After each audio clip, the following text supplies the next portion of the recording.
बैठ जाएं। உட்காரலாம். एक और बार आप सबों को मैं प्रभु के नाम से स्वागत करता हूं। இன்னொரு முறையாக உங்கள் அனைவரையும் இயேசு கிறிஸ்துவின் நாமத்தினாலே வரவேற்கிறேன். आज मैं जब प्रार्थना कर रहा था कई दिन से आज के लिए, நான் இன்றைக்காக अनेक நாட்களாக ஜெபித்து வந்தபோது और एक ही बात को जो साधारण तौर से हम जानते हैं, उस बात को प्रभु बारंबार मुझे बतलाने के लिए, सिखाने के लिए मुझे प्रेरणा किया।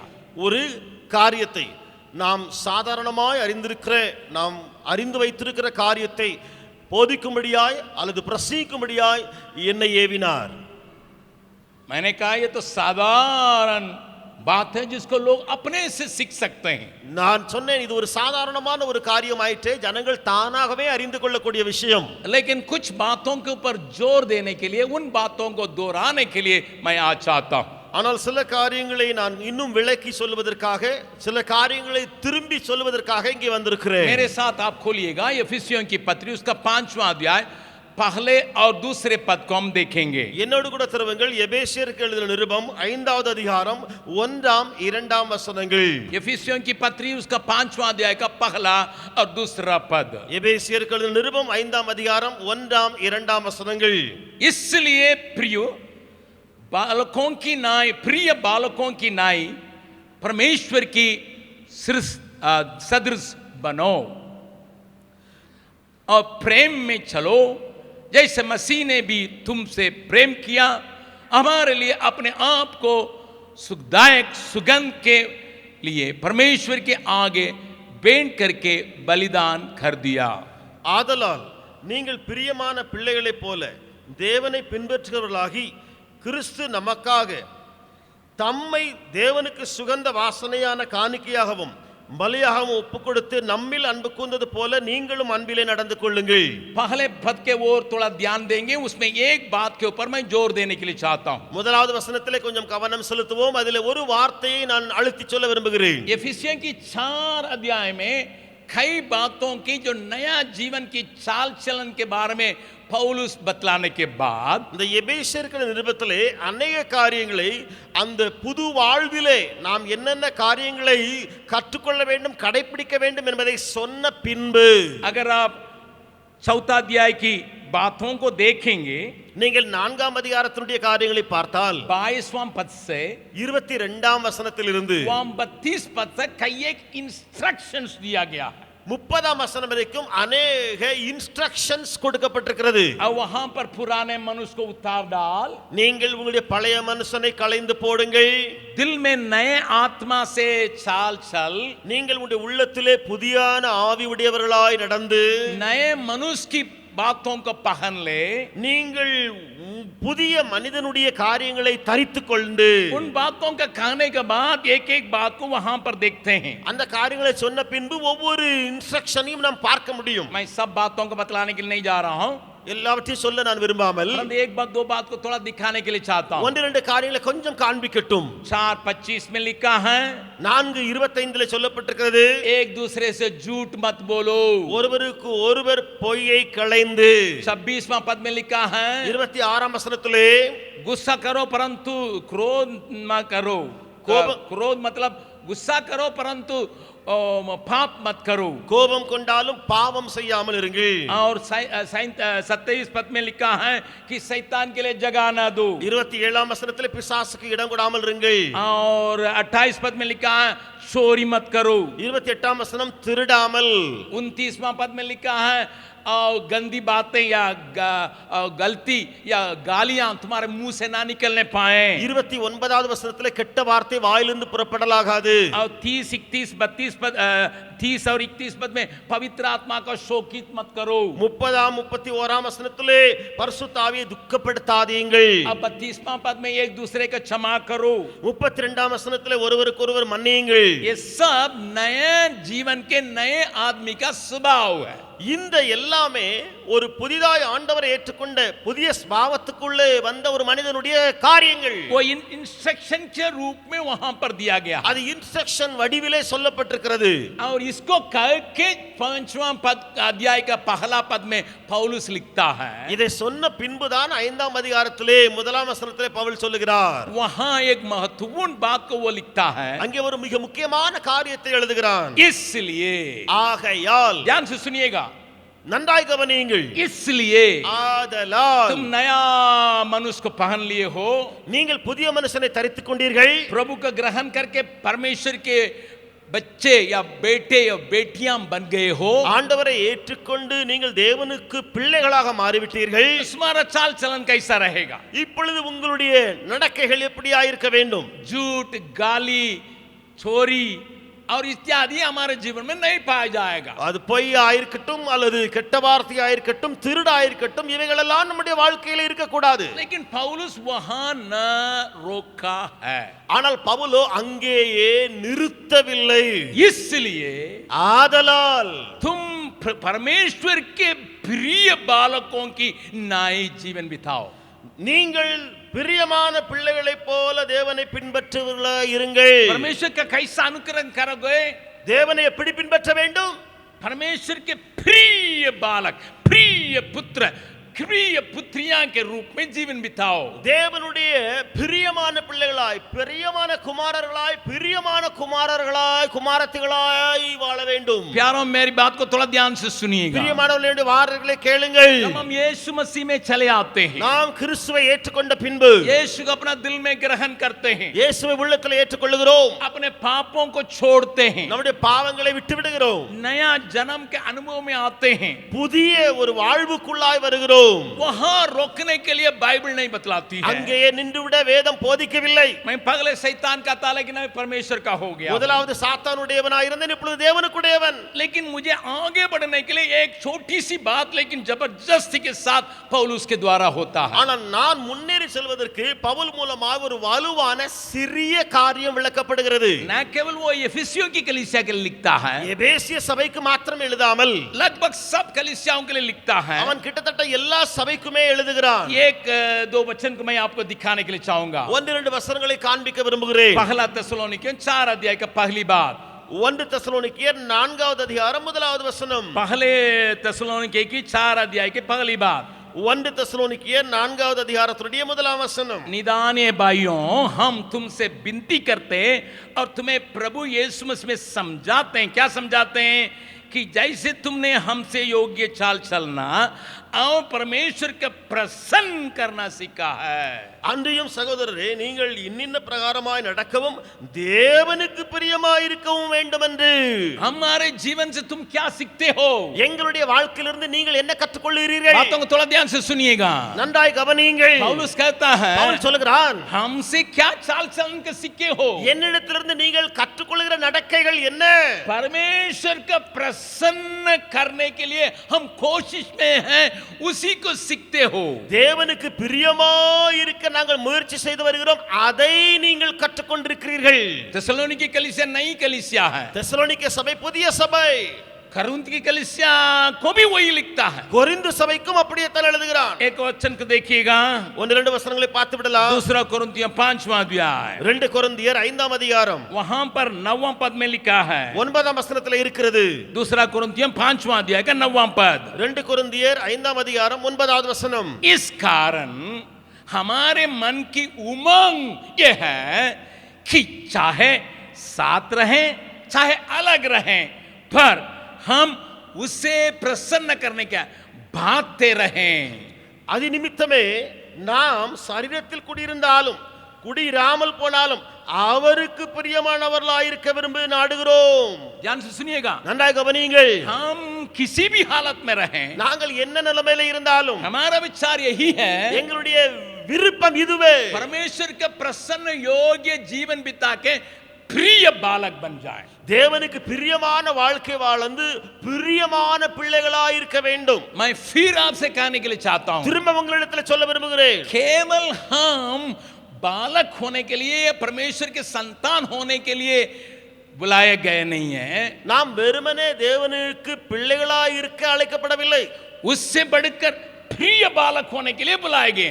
அதையும் தாண்டி பிரியமான பிள்ளைகளாய் இருக்க அழைக்கப்பட்டிருக்கிறோம். आप तुरंत हमसे कहेंगे, உடனே கேட்கலாம், अंकल हमारे पास उतनी खूबियां नहीं है, எங்களிடத்தில் அவ்வளவு தாளந்துகள் இல்லையே அங்கிள், चमत्कार करने की वरदान दिखाई नहीं पड़ता है, சின்னங்கள் அடையாளங்களை காண்பிப்பதற்கு எங்களிடத்தில் வல்லமை இல்லை, प्रचार करने की ताकत हमारे पास दिखाई नहीं पड़ता, பிரசங்கிக்க தாளந்து எனக்கு இல்லை, फिर कैसा हम प्रिय काम करेंगे? அப்படி என்றால் பிரியமாய் நான் எப்படி இருக்க விரும்புவேன்? परमेश्वर का प्रसन्न काम करने के लिए मेरे पास क्या है? தேவனுக்கு பிரியமான காரியங்களை செய்ய என்கிட்ட என்ன இருக்கிறது? इस प्रकार का विचार आपके दिल में आ सकता है। இப்படிப்பட்ட எண்ணங்கள் உடனே உங்களுக்கு தோன்றலாம். मेरी बात को थोड़ा ध्यान से सुनिएगा। என் காரியங்களை நன்றாக கவனியுங்கள். लेकिन पौलुस वहां नहीं रुकता है, ஆனா பவுல் அங்கே நிறுத்தாமல் एक और शब्द को भी इस्तेमाल करता है। இன்னொரு வார்த்தையும் போடுகிறான் பாருங்கள். एफिसियों की पत्री उसका 5वां अध्याय का 10वां पद को पढ़िएगा। எபேசியர் 5வது அதிகாரம் 10வது வசனத்தை வாசியுங்கள். वहां पर क्या लिखा है? அங்க என்ன எழுதி இருக்கிறது? ये परखो कि प्रभु को क्या भाता है। கர்த்தருக்கு பிரியமானது இன்னதென்று நீங்கள் சோதித்து பாருங்கள். अरे भैया, आप अपने जीवन की चाल चलन में जांचते परखते आगे बढ़ने के लिए कोशिश करो, ताकि किसी न किसी रीत से परमेश्वर का प्रसन्न योग्य जीवन बिता सके। சகோதர சகோதரிகளே, உங்களுடைய வாழ்க்கையிலே சோதித்தறிந்து ஆராய்ந்து தேடி பார்த்து சொல்லும் பொழுதுதான் தேவனுக்கு பிரியமானது என்னன்னு சொல்லி அறிய முடியும். ध्यान से सुनिएगा, நன்றாக கவனியுங்கள். हम केवल बालक होने से तृप्त हो जाते हैं कभी कभी। சில நேரங்களில் நான் தேவ பிள்ளை என்று சொல்லி திருப்தி அடைகிறோம். मैं पहले संसार का था, लेकिन अभी प्रभु का हो गया। முதலாவது உலகத்துக்குரியவனாய் இருந்தேன், இப்பொழுது கர்த்தருக்குரியவன். पहले शैतान के आधीन में था, लेकिन अभी प्रभु के आधीन में हो गया। முதலாவது சாத்தானுக்கு கீழே இருந்தேன், இப்ப ஆண்டவருக்கு கீழே இருக்கிறேன். पहले शैतान की आत्मा मुझे जमा था, लेकिन अभी प्रभु के आत्मा मुझे बढ़ा दिया है। முதலாவது சாத்தானுடைய ஆவி என்னை நடத்தியது, இப்பொழுது தேவாவியினால் நிரப்பப்பட்டிருக்கிறேன். Do not stop there. वही न रुके. क्यों मैं कहता मैं आगे बतलाने के लिए जा रहा हूं? நான் இதற்கு சொல்ல வருகிறதை நான் பின்னாடி சொல்லுவேன் உங்களுக்கு. परमेश्वर के लिए दूलार बच्चा नहीं है, पाले पुत्र। நன்றாக கவனியுங்கள், தேவனுக்கு பாசமான செல்ல பிள்ளை இல்லை. बगल वाला का हाथ पकड़ के बोल दीजिए, கையில் பக்கத்துல கரங்களை பிடித்து சொல்லுங்க, परमेश्वर के पास दुलार बच्चा नहीं, தேவனிடத்துல செல்ல பிள்ளைகள் கிடையாது, लेकिन प्रिय बच्चे हैं। ஆனால் பிரியமான பிள்ளைகள் உண்டு. इस बात को मन में रखना, இந்த காரியத்தை மனதில் வைத்துக் கொள்ளுங்கள். दोनों में बहुत फर्क है। இந்த ரெண்டிலும் வித்தியாசங்கள் ஏராளம். मैं अपना पप्पा का दुलार बेटा हूं, मैं अपनी मम्मी का दुलार बेटी हूं। दुलार मतलब गलती भी करेगा आंख बंद कर करेंगे। என்னுடைய அப்பாவுக்கு செல்ல பிள்ளை, என்னுடைய அம்மாவுக்கு செல்ல பிள்ளை அப்படின்னு சொன்னா என்ன தப்பு செஞ்சாலும் அவங்க ஒண்ணுமே செய்ய மாட்டாங்க. इसका मतलब यह नहीं है, என்னுடைய அர்த்தம் அதுவல்ல. परंतु हम प्रसन्न योग्य जीवन बिताने के लिए बुलाए गए। ஆனா நாமோ பிரியமான வாழ்க்கை வாழ அழைக்கப்பட்டிருக்கிறோம். यीशु मसीह प्रचार करने के पहले, இயேசு கிறிஸ்து பிரசங்கிப்பதற்கு முன்பதாக, यीशु मसीह कोई अद्भुत काम करने के पहले, இயேசு கிறிஸ்து அற்புத அடையாளங்கள் செய்வதற்கு முன்பதாக, जब अपने को बपतिस्मा के लिए सौंपा था, தன்னை ஞானஸ்நானத்துக்கு ஒப்பு கொடுக்கிற வேளையிலே, मत्ती रचित सुसमाचार 3 अध्याय का 17वां पद में पाते हैं। மத்தேயு எழுதின சுவிசேஷம் 3ஆம் அதிகாரம் 17ஆம் வசனத்தில் வாசிக்கிறோம். अभी कोई प्रचार नहीं किया है, இதுவரைக்கும் பிரசங்கிக்கவே இல்லை அவர். अभी कोई अद्भुत काम नहीं किया है, இதுவரைக்கும் அவர் எந்த அற்புத அடையாளங்கள் செய்யவில்லை. अभी तक किसी को चंगा नहीं किया है, இதுவரைக்கும் யாருக்கும் சுகம் கொடுக்கவில்லை. मुसलमान भाई लोग विश्वास करते हैं, இஸ்லாமியர்கள் என்ன விசுவாசிக்கிறாங்க? उनका हदीस में ये लिखा है, அவருடைய புத்தகத்தில் இப்படியா எழுதி இருக்கிறது. उनका किताब हदीस नाम के किताब है, उसी में लिखा है। அவருடைய புத்தகத்தில் ஹதீஸ் என்று சொல்லி புத்தகம் இருக்கிறது, அதுல என்ன எழுதி இருக்கிறது? यीशु मसीह जब छोटा लड़का था, இயேசு கிறிஸ்து சின்ன பையனாய் இருந்தபோது उन्होंने मिट्टी से चिड़िया जैसा बनाया, அவர் மண்ணினால ஒரு குருவி போல உண்டு பண்ணினார், उसमें फूंक दिया, அதுல தன்னுடைய நாசிலிருந்து ஊதினார், चिड़िया उड़ने लगा। அந்த பறவை பறக்க ஆரம்பித்தது. अगर किसी मुसलमान जो जानकारी रखता है उससे पूछेगा, वो ये कहेगा। யாராவது இஸ்லாமியர் நன்றாய் அறிந்திருக்கிறவர்களிடத்துல கேட்டு பாருங்க, இப்படித்தான் சொல்லுவாங்க. लेकिन बाइबल के अंदर ऐसा कोई बात नहीं लिखी गई है। ஆனா வேதத்துக்குள்ள அந்த விஷயம் எங்கேயுமே இல்லை. यीशु मसीह का पहला अद्भुत काम काना के शादी के घर में हुआ करके बाइबल बताती है। வேதம் என்ன சொல்கிறது? இயேசுவுடைய முதலாவது அற்புதம் கானா ஊர் திருமண வீட்டிலே. इसका मतलब कोई अद्भुत काम नहीं किया गया है, அர்த்தம் என்ன? அதற்கு முன்பு எந்த அற்புதமுமே செய்யப்படவில்லை, किसी का चंगा नहीं किया है, யாருக்கும் சுகம் கொடுக்கவில்லை, कोई प्रचार नहीं किया है, எந்த பிரசங்கமும் செய்யவில்லை. लेकिन क्या लिखा है? ஆனால் அங்கே என்ன எழுதி இருக்கிறது? वो बपतिस्मा के लिए अपने को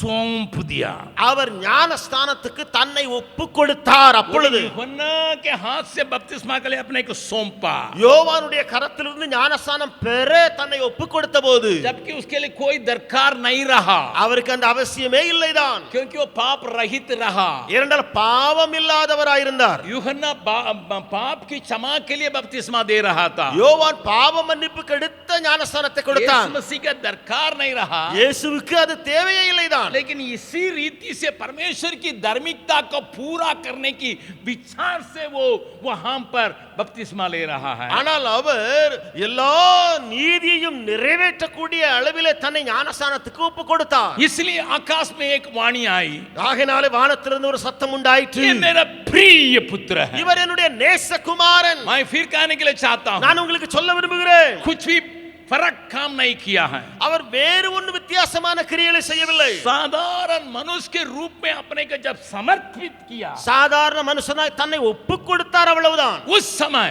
அந்த வேளையிலே उसको सबमिशन को देख के परमेश्वर पिता ने कहा, ये मेरा प्रिय पुत्र है. அவருடைய சப்மிஷனை கண்ட பிதாவானவர் சொன்னார், இவர் என்னுடைய பிரிய குமாரன். इसलिए आप और हम उसके प्रसन्न योग्य पुत्र पुत्रियां होना संभव है. ஆகையினால நீங்களும் நானும் அவருக்கு பிரியமான பிள்ளைகளாய் இருக்க முழு வாய்ப்பு உண்டு. आप तुरंत कह सकते हैं, अंकल भैया ये सब दरकार नहीं है, परमेश्वर के संतान हो गया, स्वर्ग में एक सीट मिल गई, वो काफी है.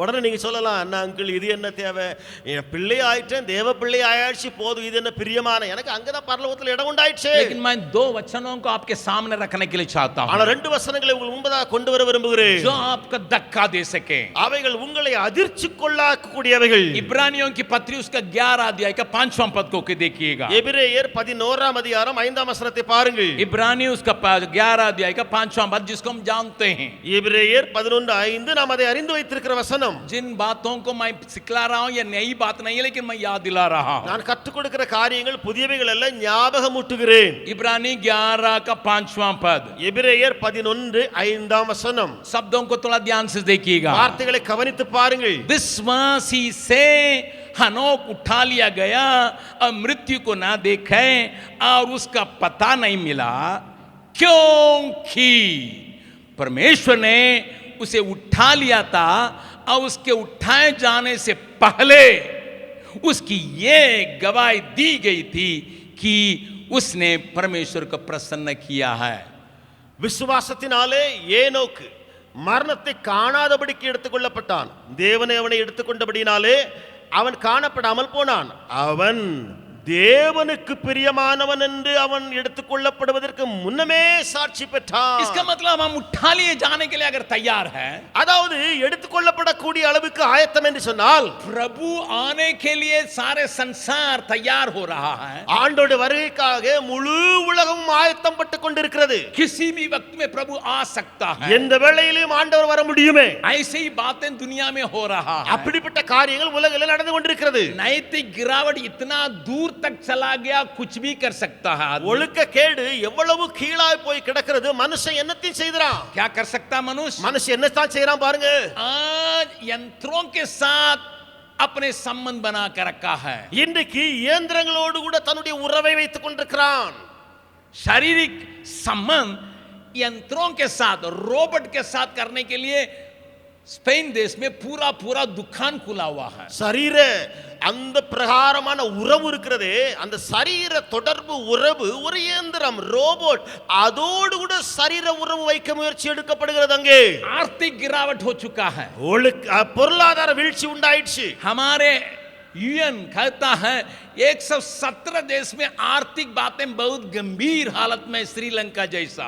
यूएन சொல்கிறது 117 தேசங்களிலே ஸ்ரீலங்காவை போல பொருளாதார வீழ்ச்சி உண்டாயிருக்கிறது. महामारियों की चाल चलते रहता है. கொள்ளை நோயை பத்தி ஏன் சொல்லணும்? அதுதான் போயிட்டே இருக்குது. கொள்ளை நோய் வந்துகிட்டே இருக்குது. कोरोना के बारे में हम लोगों ने पढ़ा, देखा, अपने जीवन में झेला. கொரோனாவை குறித்து பார்த்தோம், கேட்டோம், வாழ்க்கையில அநேகர் பீடிக்கப்பட்டார்கள். और उसके साथ ही साथ अभी जो है कई एक वायरस निकलते हुए प्रतिदिन एक नया वायरस का नाम बतला रहे हैं. இப்பொழுதும் பாருங்களேன், ஒவ்வொரு நாளும் ஒவ்வொரு புதிய வைரஸுடைய பெயர் வந்து கொண்டே வைரஸ் பரம்பிக் கொண்டே இருக்கிறது. मेरा कहने का मतलब यही है, நான் என்ன சொல்ல வருகிறேன் தெரியுமா? मेरा प्रभु का आने का निकट का इन सारी बातें प्रकट करती हैं. என்னுடைய ஆண்டவருடைய வருகை சமீபம் என்பதை இந்த எல்லா காரியங்களும் வெளிப்படுத்துகிறது. इसलिए उठा लिए जाने के लिए विश्वासी अपने को तैयार रखने की आवश्यकता है. ஆகையால விசுவாசி என்கிற ஒருவன் தன்னை எடுத்துக்கொள்ளப்படுவதற்காக எப்பொழுதுமே ஆயத்தப்படுத்த வேண்டும். शायद हमारे समय में हम उठा लिए जाएंगे. ஒருவேளை நாங்கள் உயிரோடு இருக்கும் பொழுதே நாமே எடுத்துக்கொள்ளப்படலாம். प्रभु ने कहा शाम को हो सकता है, रात को हो सकता है, या दिन में हो सकता है. வேதம் சொல்கிறது, ஆண்டவர் சொன்னார், சாயந்தரத்தில் இருக்கலாம், பகலிலே இருக்கலாம், இரவிலே பகலிலே இருக்கலாம், किसी भी वक्त में हो सकता है. எந்த வேளையிலும் அது நடக்கலாம். अगर हम उठा लिए जाने के लिए तैयार होना, यहाँ पर हीनोक को परमेश्वर हमें दिखाता है. उठा लिए जाने के पहले परमेश्वर को प्रसन्न करने वाला व्यक्ति करके गवाही पाया. நீங்களும் நானும் எடுத்துக்கொள்ளப்படக்கூடிய அந்த காலகட்டம் உருவாகி கொண்டிருக்கிற அந்த வேளையிலே இங்கு ஒரு அருமையான காரியம் ஏனோக்கை குறித்து சாட்சியாய் சொல்லப்பட்டிருக்கிறது. அவன் எடுத்துக்கொள்ளப்படுவதற்கு முன்னமே தேவனுக்கு பிரியமானவன் என்று சாட்சி பெற்றான். प्रभु के नाम की स्तुति प्रशंसा हो. தேவ நாமத்துக்கு மகிமை. एक और बात को भी मैं दिखाने के लिए चाहता हूँ. இன்னொரு காரியத்தையும் காண்பிக்க விரும்புகிறேன். एक और तस्वीर को पौलुस हमारे सामने लाता है. இன்னொரு வரைபடத்தை பவுல் நமக்கு முன்னே கொண்டு வருகிறார். पहला कुरिन्थियों 10वां अध्याय में हम पढ़ते हैं. 1 கொரிந்தியர் 10வது அதிகாரத்தில் வாசிக்கிறோம். वहां पर पहले पद से लेकर 5वां पद तक पढ़िएगा. அங்கே 1ஆம் வசனம் முதல் 5ஆம் வசனம் வரைக்கும் வாசித்து பார்த்தால் हमारे तस्वीर पुराना नियम में जो इजरायलियों के साथ बिताया था उसके साथ जोड़ा हुआ है.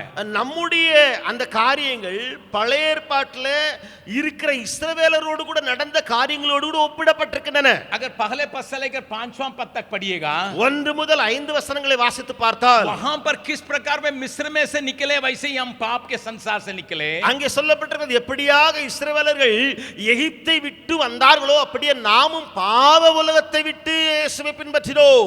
और मेघ कंबा और जल दोनों के बीच में होने के द्वारा मूसा के अंदर में उन्होंने बपतिस्मा पाया.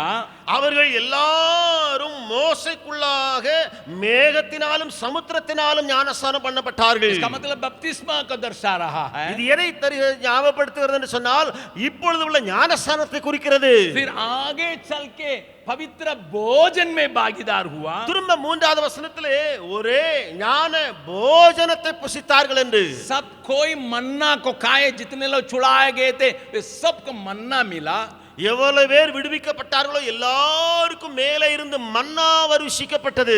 चौथा पद में पाते हैं सब कोई एक ही चट्टान से पानी पिए जो मसीह को दर्शाता है. இங்கே 4ஆம் வசனத்தில் பார்க்கிறோம், ஒரே கன்மலையிலிருந்து எல்லாரும் தண்ணீரை குடித்தார்கள். அந்த ஞான கன்மலை கிறிஸ்துவை வெளிப்படுத்துகிறது. मतलब नया नियम के विश्वासियों के लिए भी, அதாவது புதிய ஏற்பாட்டில் காணப்படுகிற விசுவாசிகளுக்கும் கூட ஒத்து போகுது. उस अनुभव को यहाँ पौलुस दर्शा के அந்த அனுபவங்களை பவுல் இங்கே கொண்டு வந்து एक भारी चेतावनी को देता है. ஒரு பயங்கரமான எச்சரிப்பை தொடுக்கிறார். कौन सा चेतावनी? அது என்ன எச்சரிப்பு? 5वां पद को मैं पढ़ रहा हूं. 5ஆம் வசனத்தை நான் வாசிக்கிறேன். परंतु, அப்படி இருந்தும், 5वां पद को थोड़ा कान खोल के देखिएगा. 5ஆம் வசனத்தை நன்றாய் காதுகளை திறந்து கேளுங்கள். परंतु அப்படி இருந்தும் भोजन सही रहा. भोजन सही रहा. அவர்களுக்கு போஜனம் சரியாகத்தான் இருந்தது. पानी सही रहा. தண்ணீருக்கு குறைவே இல்லை. अनुभव सही रहा. அனுபவங்கள் எல்லாம் சரியே. लेकिन बाइबल कहता परंतु, ஆனால் வேதம் சொல்கிறது அப்படி இருந்தும் उनमें से बहुतों से प्रभु परमेश्वर प्रसन्न नहीं रहा. அவர்களில் அதிகமான பேர்களிடத்தில் தேவன் பிரியமாய் இருந்ததில்லை. अगर वहां पर बिंदु लग जाता ठीक था. ஒருவேளை அங்கே முற்றுப்புள்ளி வைக்கப்பட்டிருக்கும் என்று சொன்னால் சரி.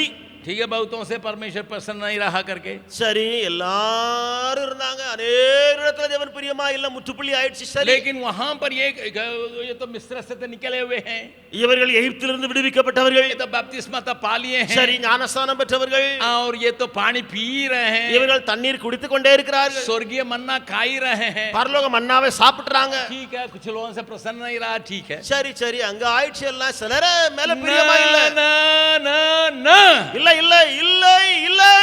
इसलिए ஆதலால் परंतु के साथ इसलिए भी है, அங்கே அப்படி இருந்தும் சொன்ன வசனத்திலே ஆதலாலும் அங்கே வருகிறது. इसलिए ஆதலால் ये जंगल में ढेर हो गए. வனாந்தரத்திலே அவர்கள் அழிக்கப்பட்டார்கள். मेरे प्यारों में हाथ जोड़ के आपसे कहूंगा, பிரியமானவரே, உங்களிடத்தில் கரமேண்டி கொள்ளுவேன். और आप और हम प्रसन्न योग्य जीवन नहीं बिता पाएंगे நீங்களும் நானும் அவருக்கு பிரியமான வாழ்க்கை வாழவில்லை என்று சொன்னார். अगर प्रिय पुत्र होने के लिए कोशिश नहीं करेंगे, பிரியமான பிள்ளைகளா இருக்க முயற்சி எடுக்காமல் இருந்தால், प्रिय पुत्र पुत्रियां होने के लिए जीवन को लगाएंगे नहीं, பிரிய குமார குமார்த்திகளா இருப்பதற்கு வாழ்க்கையில முயற்சி இல்லை என்றால், जो पुराने नियम के इजरायलियों के साथ हुआ था हमारे साथ भी हो सकता है. பழைய ஏற்பாட்டில் இஸ்ரவேலரோடு கூட நடந்த சம்பவமும் நம்மோடு கூட நடக்கலாம்.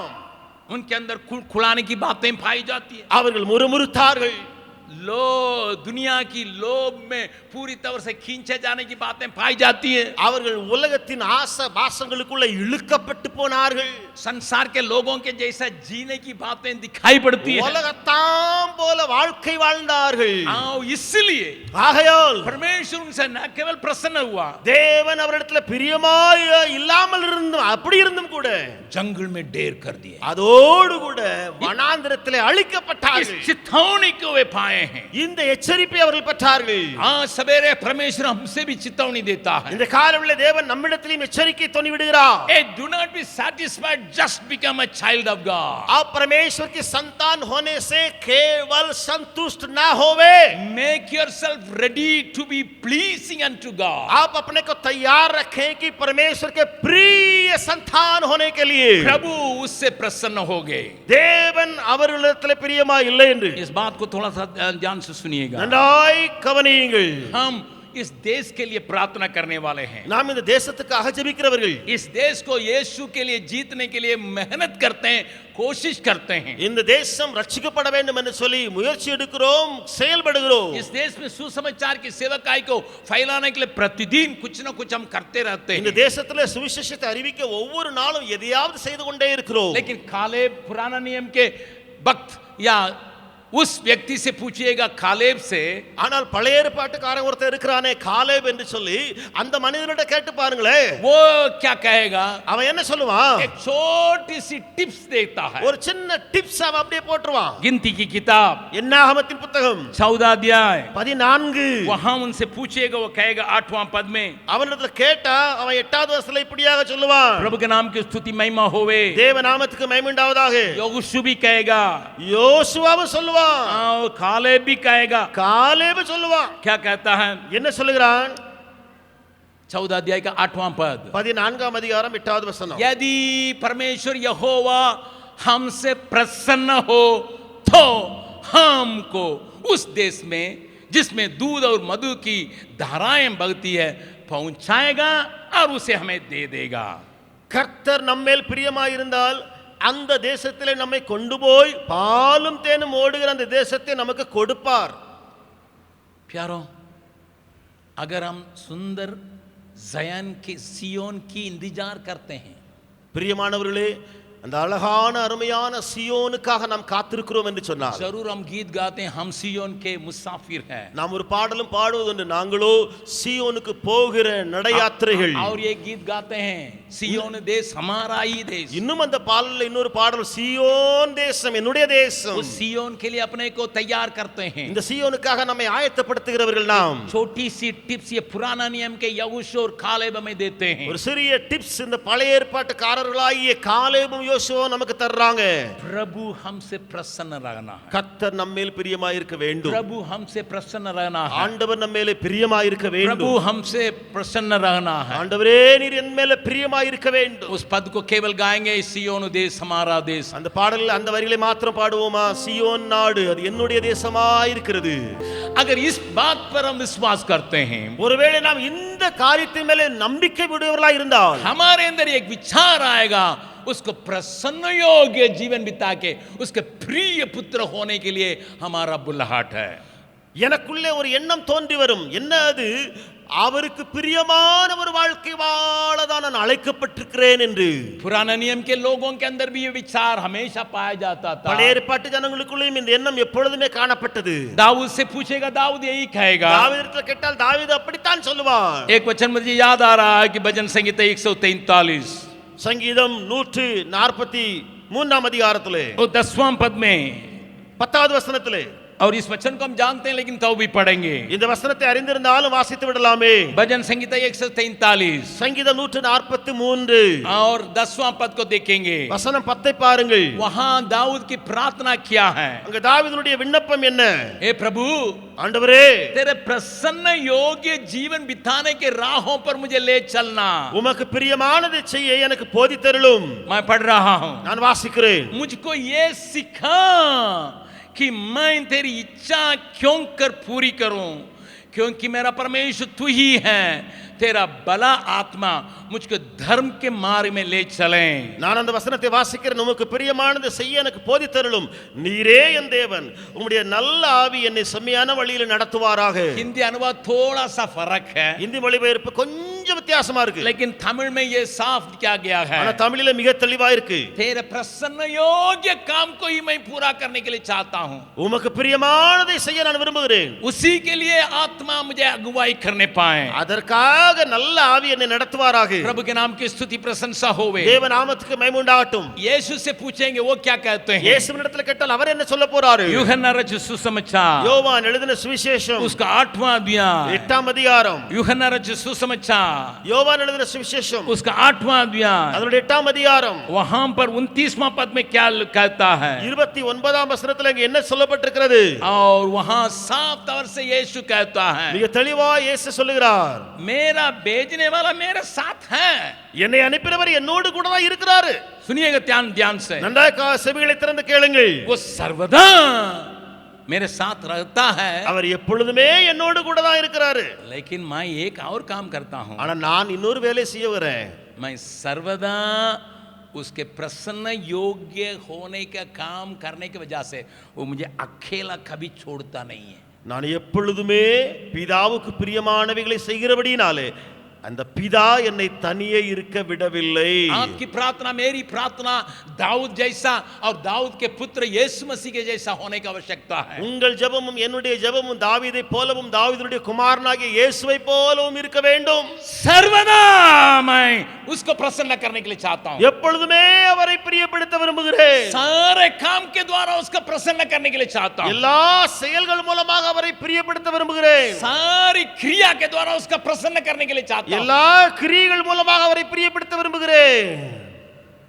अगर इस आधार पर बाइबल को ढूंढने शुरू करेंगे, இதனுடைய அடிப்படையில் நீங்கள் வேதத்தை தேடி தேடி பார்த்தால் मैं आपको कई बातों को ला सकता हूं. உங்களுக்கு अनेक விஷயங்களை நான் கொண்டு வர முடியும். लगभग 20 बातों को मैं सिखा सकता हूं. கிட்டத்தட்ட 20 காரியங்களை நான் கற்றுக் கொடுக்க முடியும். बाइबल में मैं 20 बातों को आपको दिखाने के लिए तैयार नहीं हूं, उसको होमवर्क में आपको दे देता हूं. வேதத்துல 20 விஷயங்களை நான் உங்களுக்கு இப்பொழுது சொல்லிக் கொடுக்க விடாமல் அதை உங்களுக்கு வீட்டு பாடமாக்கிக் கொள்ளுங்கள். परमेश्वर किन किन बातों से प्रसन्न करके बाइबल में ढूंढना शुरू कीजिए. தேவன் எந்த எந்த விஷயங்களிலே பிரியமாயிருக்கிறார் என்பதை வைத்து வேதத்திலே தேடி பாருங்கள். 1 2 3 4 करके आप कोशिश कीजिए. 1 2 3 4 என்று சொல்லி எழுத முயற்சி எடுங்கள். आपको न केवल जानकारी मिलेगा, एक प्यास आ जाएगा. உங்களுக்கு அந்த அறிவு உண்டாயிருக்கிறது மாத்திரமல்ல, தெரிகிறது மாத்திரமல்ல, உங்களுக்குள்ள ஒரு தாகம் உண்டாகும். आपको सौंपने के लिए आपका हृदय आपको उत्साहित करेगा. நீங்கள் அர்ப்பணிக்கத்தக்க அளவுக்கு உங்களுடைய இருதயம் உங்களை உந்தி ஏவும்.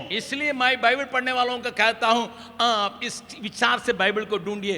परमेश्वर कहां कहां प्रसन्न योग्य जीवन बिताने के लिए बुलाता है. ஆகையால வேதத்தை வாசிக்கிற பிரியப்படுகிறவரிடத்தில் வேண்டிக் கொள்வேன், தேவன் எங்கே இப்படி சொல்லி இருக்கிறார், இதிலே பிரியமாயிருக்கிறேன், எனக்கு பிரியமானது இது அது என்று சொல்லி அதை தேடி பாருங்கள். मेरी बात को थोड़ा ध्यान से सुनिएगा. காரியங்களை கவனியுங்கள். मैं आज सारी बातों पर नहीं, परंतु इन जवानों को समझने के लिए और बड़े लोगों को भी मन में रखते हुए कुछ बातों को आपके सामने रखूंगा, कुछ बातों को समय के अनुसार. நான் இன்றைக்கு எல்லாவற்றையும் கொண்டு வராமல் இங்க இருக்கிற வாலிபர்களை மனதில் வைத்து பெரியவர்களும் எடுத்துக்கொள்ளத்தக்கதாக சில காரியங்களை உங்களுக்கு சொல்ல விரும்புகிறேன். क्योंकि हमको कम्युनियन भी है आज, ஏன்னா நமக்கு இன்றைக்கு கம்யூனியன் சர்வீஸும் இருக்கிறது. और एक बात को हम हमेशा जानते भी हैं, उसको पढ़िएगा। ஒரு காரியத்தை எப்பொழுதுமே நாம் அறிந்திருக்கிறவர்கள் அதை வாசித்து விடலாமா? इब्रानियों की पत्री उसका 11 अध्याय का 6 पद को पढ़िएगा। எபிரேயருக்கு எழுதின நிருபம் 11ஆம் அதிகாரம் 6ஆம் வசனம்। इब्रानियों की पत्री उसका 11 अध्याय का 6 पद। எபிரேயர் 11:6। इसमें से कई वचनों को जिसको मैं दिखाने जा रहा हूं, आप रट्टे होंगे। நான் இதிலே காண்பிக்க போகிற अनेक வசனங்களை நீங்கள் மனப்பாடமாக சொல்லக்கூடிய வசனங்கள்। मैं 5 या 6 बात को आपके सामने रखूंगा। 5 அல்லது 6 விஷயங்களை உங்கள் மத்தியில போதிப்பேன்। नंबर 1, முதலாவது इब्रानी 11:6, எபிரேயர் 11:6। विश्वास बिना उसे प्रसन्न करना अनहोना है। விசுவாசம் இல்லாமல் தேவனுக்கு பிரியமாய் இருப்பது கூடாத காரியம்। सब कोई मेरे पीछे पीछे बोले, எல்லாரும் எனக்கு பின்னால பின்னால சொல்லுங்க। विश्वास बिना उसे प्रसन्न करना अनहोना है। तुरंत आपके मन में कई बातें आ सकते हैं। உடனே உங்களுடைய மனதில் अनेक காரியங்கள் வரக்கூடும்। इसके कहने के बाद இதை சொன்ன பின்பு इब्रानी के लेखक कई लोगों के जीवन को हमारे सामने लाता है। எபிரேயருக்கு ஆக்கியோன் अनेகருடைய வாழ்க்கை சரித்திரத்தை நம் முன்பதாக கொண்டு வருகிறார்। नूह को लाता है, நோவாவை குறித்து, इब्राहिम को लाता है, ஆபிரகாமை குறித்து பேசுகிறார், साराई को लाता है, சாராளை கொண்டு வருகிறான், ईसाक को लाता है, ஈசாக்கை, याकूब को लाता है, யாக்கோபை குறித்து, इस प्रकार अनेक लोगों को लाता है। இப்படி अनेகரை அவன் கொண்டு வருகிறான்। उसमें हम कई लोगों के जीवन का अध्ययन किए भी होंगे, प्रचार सुने भी होंगे। இதிலே अनेகருடைய வாழ்க்கையை நாம் ஆராய்ந்து பார்த்திருப்போம், பிரசங்கத்தை கேட்டிருப்போம்। उस लिस्ट में एक जन की बात को मैं आपके सामने लाऊंगा। அந்த பட்டியலிலே ஒரு மனிதனுடைய காரியத்தை உங்கள் மத்தியில கொண்டு வருவேன்। उसका 23वां पद को पढ़िएगा। அதிலே 23வது அதிகாரத்தை வசனத்தை வாசியுங்கள்। 11 अध्याय का 23वां पद। 11ஆம் அதிகாரம் 23ஆம் வசனம்। यहाँ 2 जन की विश्वास की बात को इब्रानी के लेखक लिख कर रखा है। இங்கே ரெண்டு பேருடைய விசுவாசத்துக்கு அடுத்த காரியங்களை எபிரேயருக்கு ஆக்கியோன் எழுதி வைத்திருக்கிறார்। वहां पर क्या लिखा है? என்ன எழுதி இருக்கிறார்? विश्वासी से मूसा के माता पिता ने उसको उत्पन्न होने के बाद 3 महीने तक छिपा रखा, क्योंकि उन्होंने देखा कि बालक सुंदर है और वे राजा की आज्ञा से न डरे। மோசே பிறந்தபோது அவனுடைய தாய் தகப்பன்மார் அவனை அழகுள்ள பிள்ளை என்று கண்டு விசுவாசத்தினாலே ராஜாவுடைய கட்டளைக்கு பயப்படாமல் அவனை 3 மாதம் ஒளித்து வைத்தார்கள்। प्रभु के नाम की स्तुति प्रशंसा होवे। தேவ நாமத்துக்கு மகிமை உண்டாவதாக। मूसा के माँ बाप के विश्वास के बारे में हम ज्यादा अध्ययन नहीं करते होंगे। மோசேனுடைய பெற்றோரை குறித்து அதிகமாய் நாம் தியானிக்காமல் இருந்திருக்கலாம்। देश में एक कानून बना है। தேசத்திலே ஒரு சட்டம் இயற்றப்பட்டிருக்கு। और क्या कानून है? அது என்ன சட்டம்? अगर आपका लड़का पैदा होगा उसको खत्म कर देना, ஆண் பிள்ளை குடும்பத்தில் பிறந்தால் அழித்து விட வேண்டும், उसको जिंदा नहीं रखना। உயிரோடு வைக்க கூடாது। ये सख्त कानून के रूप में उन दिनों में पाया जाता था। இது ஒரு கடினமான கட்டளையாக அந்த நாட்களிலே காணப்பட்டது। लेकिन लड़का होगा लड़की होगा किसको पता है?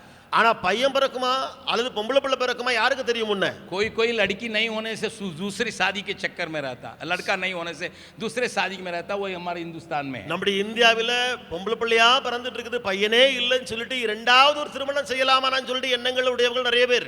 हमारे हाथा के सामने நம்முடைய வளாகத்துக்கு முன்னால कुछ परिवार बसे हुए हैं। சில குடும்பத்தார் அங்கே தங்கி இருக்கிறாங்க। उसका एक आदमी அதுல ஒரு மனுஷன் पहला शादी किया था, முதலாவது திருமணம் செய்தான், उसको बच्चा ही नहीं हो रहा था, பிள்ளையே பிறக்கல, बच्चा ही नहीं हो रहा था। பிள்ளையே குடும்பத்துல இல்ல। रोज मियाँ बीबी में लड़ाई होता था। தினந்தோறும் புருஷன் மனைவி இடையில சண்டை। तुम बांझ, நீ ஒரு மலடி, तुम हमको कुछ संतान को पैदा नहीं करती है। நீ எனக்கு பிள்ளை பத்து தர மாட்டீங்க। रोज झगड़ा हो जाता। ரொம்ப சண்டை தினந்தோறும்। एक सुंदर लड़की थी, நல்ல सुंदर लड़की थी। அந்த மனைவி வந்து ஒரு அழகான ஒரு मैं ज्यादा दूर की कहानी बतला रहा नहीं रहा हूँ, सामने घर की कहानी। நான் எங்க இருந்து தூர கதையை சொல்லவில்லை, நம்ம கேம்பஸ்க்கு முன்னால இருக்கிற வீட்ல உள்ள ஒரு கதை தான்। वो कहती थी मैं तो बहुत अच्छा खाना बना के आपको खिलाती हूँ, அவள் சொல்லுவாள், உங்களுக்கு நல்ல உணவு செஞ்சு கொண்டு சாப்பாடுக்கு போடுறேனே, आप मिस्त्री का काम करके थक के आते मैं पैर दबा के ही आपको सुलाती हूँ। நீங்க மேஸ்திரியுடைய வேலை செஞ்சுட்டு வர்றீங்க, உங்க காலெல்லாம் அமுக்கி விட்டு தானே உங்களுக்கு சாப்பாடு போடுறேன்। हफ्ता में एक बार तेल लगा के आपका नहा धो के शैम्पू लगा के ठीक करती हूँ। இந்த வாரத்துல ஒரு நாள் நல்ல மசாஜ் பண்ணி ஷாம்புலாம் போட்டு நல்லா ஆயில்லாம் போட்டு உங்களை சரியா வச்சிருக்கிறேன். घर को साफ रखती हूँ வீட்டையும் நல்லா துப்புரவா வச்சிருக்கிறேன். और आपके ख्याल करती हूँ, உங்களை எல்லாம் நான் பார்த்துக்கிட்டே இருக்கேன், நல்லா பார்த்துக்கிடுறேன். लेकिन वो कहता था ஆனா அவன் சொல்லுவான், हमको संतान चाहिए, எனக்கு வேணும் பிள்ளை, हमको संतान चाहिए. எனக்கு குழந்தை வேணும். लड़ाई होते होते एक दिन तलाक भी हो गया. சண்டை பெருகி பெருகி ஒரு நாள் ரெண்டு பேரும் பிரிஞ்சிட்டாங்க. விவாகரத்து, अलग हो गया. ரெண்டு பேரும் பிரிஞ்சிட்டாங்க. ये दूसरा शादी किया இவன் இன்னொரு திருமணம் செய்தான். और दूसरे शादी के बाद இந்த ஆளு இன்னொரு திருமணம் செய்த பின்பு वो लड़की के उसका घर वाला ने दूसरे से शादी कराया. அந்த பெண்ணு அவ வீட்டுக்கு போனா, அவங்க வீட்டுக்கு போனா, அவங்க வீட்டுக்காரங்க இந்த பெண்ணுக்கு இன்னொரு ஆளை பார்த்து திருமணம் செஞ்சு வச்சுட்டாங்க. जाते ही एक ही साल के अंदर एक लड़का पैदा हो गया उसको. அவள் போனா அங்க போய் ஒரு வருஷத்துக்குள்ளேயே ஒரு பையன் பிறந்துட்டான். लोग इसको टोकने लगे, अरे तुम्हारे बेवकूफ, वो ठीक थी, तुम ठीक नहीं है. இவனை விட்டானே, இவன் கைவிட்டானே, இவனை ஜனங்கள் எல்லாம் போட்டு வாங்குனாங்க. என்ன ஏ நீதாப்பா சரியில்லை பாரு, அவளுக்கு குழந்தை பிறந்துட்டு சொல்லி. बहुत क्रोध से இவன் ரொம்ப கோவப்பட்டான். இப்போ கோவம் வந்துட்டு ரொம்ப ஆயிடுச்சு அவனுக்கு. एक दिन मेरे सामने ये लड़ाई हो रही थी, इसलिए मैं कह रहा हूँ. ஒரு நாள்ல எனக்கு முன்னாலே தான் சண்டை நடந்துட்டு இருக்கு, நான் கண்ணால பார்த்தேன், ஆகனால சொல்றேன். दूसरी पत्नी से कह रहा था, ரெண்டாவது மனைவி வந்தாலே இப்போ அவட்ட சொல்றான் இவன், अगर बच्चा पैदा नहीं होगा, என் குழந்தை உனக்கு பிறக்கலன்னு சொன்னான். पहले वाली को तो मैं तलाक किया, முதலாவது வந்த வள்ள தள்ளி விட்ட முதலாவது உள்ள ஆள तुम्हारा सिर काट दूंगा. உன் கழுத்தையே வெட்டி போட்டுருவேன். ये मेरे सामने हुई है. இது என் முன்னால நடந்த சம்பவம். मैं ही जाके उसको समाधान करके ले गया था. நான் தான் போய் சமாதானப்படுத்தி அவனை கூட்டு போனேன். அப்புறம் पता नहीं उसको फिर वो दूसरी वाली से बच्चा होने लगा. திரும்ப ரெண்டாவது திருமணம் செய்தானே, அந்த திரும்ப அந்த குடும்பத்திலே குழந்தை பிறந்தது. पहली लड़की, முதலாவது பொம்பளை பிள்ளை, दूसरी लड़की, ரெண்டாவது பொம்பளை பிள்ளை, तीसरी लड़की, மூணாவது பொம்பளை பிள்ளை. मैं एक दिन उसको बुलाया, நான் ஒரு நாள் அந்த ஆளை கூப்பிட்டேன். क्या तुम्हारा सपन और ख्वाहिश सब ठीक हो गया? எப்பா இப்ப எல்லாம் சரியாயிட்டா, உன்னுடைய கனவு நனவு எல்லாம் சரியாயிடுச்சா? ना भैया, இல்ல இல்ல இல்ல, लड़का नहीं हो रहा, எனக்கு பையனை பிறக்க மாட்டீங்க, सब लड़कियां हो रहा. எல்லாம் பிறக்கிறதெல்லாம் பொம்பளை பிள்ளைகள். शायद वो पहली वाली के साथ मैंने गलती किया, इसलिए उसका श्राप बैठ गया है, सब लड़कियां हो रहा. ஒருவேளை முதலாவது பெண்ணோட செஞ்ச துரோகம் இருக்கிறதே, அந்த சாபம் வந்து விழுந்துட்டோ, ஆகையினால ஒரு பொம்பளை பிள்ளையா பிறந்துட்டு இருக்குதோ. लेकिन यहाँ पे ஆனா இங்கே लड़का होने से खत्म करना है, ஆண் பிள்ளை பிறக்குன்னு சொன்னா அழித்து போட लड़का வேண்டும். होने से खत्म करना. ஆண் பிள்ளை என்ன சொன்னால் அழி. अभी 400 साल वे वहां गुलाम में हैं. அங்கே 400 ஆண்டுகளுக்கு மேலாய் அவர்கள் அடிமைத்தனத்தில் இருக்கிறாங்க. लगभग 400 साल वे लोग गुलाम में हैं. 350 साल, 350 साल, 350 साल. 350 ஆண்டுகள் அவர்கள் கிட்டத்தட்ட அடிமைத்தனத்தில் இருக்கிறாங்க. मार खा रहे हैं, அடிக்கு மேல அடி வாங்குறாங்க. कानून विरोध में हैं, சட்ட திட்டங்கள் எல்லாம் விரோதமா இருக்கு, वातावरण विरोध में हैं, எல்லாம் விரோதமா இருக்கு, हालत சூழ்நிலை खराब में है, நிலைமை மோசம். लड़की हो गया, लड़का हो गया. அங்கே இவர்களுக்கு பிறந்தது ஆண் பிள்ளை. उस वातावरण में அந்த ஆண் பிள்ளை பிறந்த சூழ்நிலையில उन दोनों के अंदर एक विश्वास पैदा हो रहा அந்த பெற்றோருக்குள்ளே ஒரு விசுவாசம் எழும்பி வருகிறது. है. ये बच्चे को देख रहे हैं, இந்த பிள்ளையை பார்க்கறாங்க, परमेश्वर ये काम कर रहा हो, தேவன் ஒரு கிரியை செய்கிறார். क्यों इतना सुंदर बच्चे को हमारे हाथ में दिया? ஏன் அழகான பிள்ளையை நம்மட்ட கொண்டு கொடுத்திருக்கார் ஆண்டவர். हम लोगों को इसका रक्षा रखवाली करना இந்த होगा. பிள்ளையை நம்ம பாதுகாக்கணுமா? प्रभु के नाम की स्तुति महिमा हो, தேவநாமத்துக்கு மகிமை உண்டாவதாக, प्रभु के नाम की स्तुति महिमा हो. தேவனுக்கே மகிமை உண்டாவதாக. विश्वास के चलते उस बच्चे को भी सुरक्षित किए. விசுவாசத்தினாலே அந்த பிள்ளையை ஒளித்து வைத்தார்கள். हम उस प्रकार का विश्वास को, जबकि जहां कोई उम्मीद नहीं है, எங்கே எந்த ஒரு துளியளவு ஒரு பாதகமான அல்லது நமக்கு சாதகமான நமக்கு ஒத்தாற்போல சூழ்நிலை இல்லையோ, परमेश्वर एक नए तरीका को अपनाता है, தேவன் ஒரு புதிய வழிமுறையை தனக்காக்குகிறார், एक नई बात को अपनाता है. ஒரு புதிய காரியத்தை பிறக்கச் செய்கிறார். उस बच्चे को उठा के राजमहल में रख के पालन पोषण करता है. இந்த பிள்ளையை தூக்கி எடுத்து அரண்மனையிலே கொண்டு வைத்து பராமரிப்பு செய்கிறார். आज आपके सामने कई बातें गलत दिखाई पड़ती हो, இன்றைக்கு உங்களுக்கு முன்பு अनेक காரியங்கள் தவறாய் தோன்றலாம், नकारात्मक की बातें दिखाई पड़ती होगी, உங்களுக்கு வேண்டாத எதிர்மறையாய் நடக்கலாம், ये संभव नहीं है करके दिखाई पड़ता இது होगा. நடக்காது என்று தோன்றலாம். लेकिन आप प्रभु के वाचे पर विश्वास रखिए। ஆனால் நீங்களோ தேவனுடைய வாக்கு அல்லது உடன்படிக்கையை தரித்துக் கொள்ளுங்கள். मूसा के माँ बाप ने क्या सोचा होगा? மோசேயின் பெற்றோர் என்ன நினைச்சிருப்பாங்க? शायद इस लड़के के द्वारा हमारे लोगों के, हमारे देश को छुटकारा है। ஒருவேளை இந்த பிள்ளையின் மூலமாக நம்முடைய தேசத்துக்கு, நம்முடைய எல்லா ஜனங்களுக்கும் விடுதலையாகலாமே. इस बच्चे के द्वारा परमेश्वर इस कार्य को करने वाला है, இந்த பிள்ளையின் மூலமாய் தேவன் அந்த காரியத்தை செய்ய போகிறார் போல. क्योंकि उसने इब्राहिम से वाचा बांधा। ஏனென்றால் அவர் ஆபிரகாமோடு உடன்படிக்கை பண்ணினாரே. 400 साल तुम्हारे लोग बाहर रहेंगे, 400 வருஷங்கள் உம்முடைய ஜனங்கள் வெளியிலே இருப்பார்கள். अभी 350 साल हो गया, இப்பொழுது 350 ஆண்டுகள் ஆயிடுச்சு. 400 साल होने पर है, 400 ஆண்டு முடிவடைய போகிறது. सब इस वक्त में ये लड़का पैदा हुआ है। இப்பொழுது தான் இந்த பிள்ளை பிறந்திருக்கிறான். वातावरण सही नहीं है, சூழ்நிலை சரியில்ல, कानून विरोध में है, சட்டம் விரோதமா இருக்கு, बातें हमारे फेवर में नहीं है, காரியங்கள் நம்ம பட்சம் இல்ல. लेकिन परमेश्वर का वचन बदलता नहीं है। ஆனா வசனமோ மாறாதே. उसको पकड़ेंगे, அதை தரித்துக் கொள்வோம். पर मैं नहीं जानता हूं परमेश्वर क्या करेगा। ஏன் நமக்கு தெரியாது தேவன் என்ன செய்ய போகிறார். परमेश्वर इस बच्चे का कैसा बच्चा आएगा मालूम नहीं, பிள்ளை அவர் எப்படி தப்பிப்பார்னு தெரியாது. कहां पालन पोषण किया जाएगा मालूम नहीं, பிள்ளை எங்கே வளர்க்கப்படும் தெரியாது. लेकिन जो मेरा क्षमता है, ஆனா எனக்குள்ள இருக்கிற திறமை,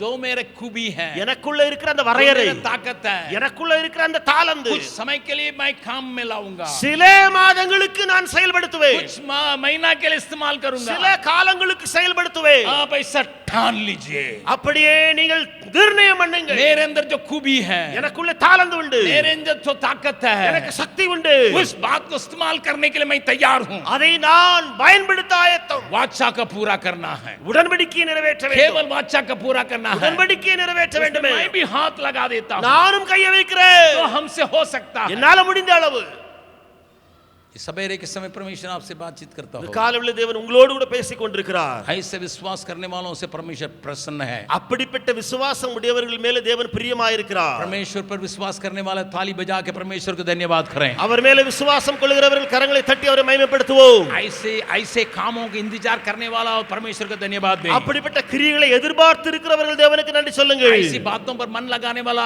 परमेश्वर को धन्यवाद करें। அப்படிப்பட்ட காரியங்களை மனது செலுத்துகிறவர்கள் ஆண்டவருக்கு நன்றி சொல்லுங்கள். विश्वास बिना, विश्वास का मतलब जिन बातों में कोई उम्मीद नहीं है उसके लिए वाचा का पकड़ के प्रभु करेगा, प्रभु करेगा, प्रभु करेगा करके मान के चलने वाले। விசுவாசம் இல்லாமல், அதாவது என்னன்னு சொன்னா, எங்கே ஒரு துளி அளவு கூட எதிர்பார்ப்பு பண்ண முடியாதோ, ஒரு காரியமும் பட்சமும் இல்லையோ, அதுல நம்ம ஆண்டவரை பிடிச்சுக்கிட்டு, ஆண்டவரே நீர் செய்ய போகிறீர், செய்ய போகிறீர், செய்ய போகிறீர் என்று சொல்லி உண்டாகிற விசுவாசம். 2 जन्म से मुलाकात करने के लिए आए थे, 2 பேர் என்னை சந்திக்க முடியாம வந்தார்கள். उन्होंने अपने एक समस्या के सामने रखा, ஒரு பிரச்சனையை எனக்கு முன்பு கொண்டு வந்தார்கள். मैंने कहा, நான் சொன்னேன், एक बात को कहा था, ஒரு காரியத்தை நான் சொன்னேன். उन्होंने तुरंत कहा इम्पॉसिबल, ये कभी हो नहीं सकता। அவர்கள் உடனே சொன்னது, நான் சொன்ன காரியத்துக்கு பதில் என்ன சொன்னாங்க தெரியுமா? இது கூடவே கூடாது, இது நடக்கவே முடியாது. 2 मिनट के बाद हम बातचीत करने समय 2 நிமிடம் ஆயிற்று பேசி, இப்பொழுது हम प्रार्थना करते हैं भैया, அண்ணே நாங்கள் ஜெபிக்கிறோம், उपवास प्रार्थना करते हैं। உபவாசித்து ஜெபிக்கிறோம்.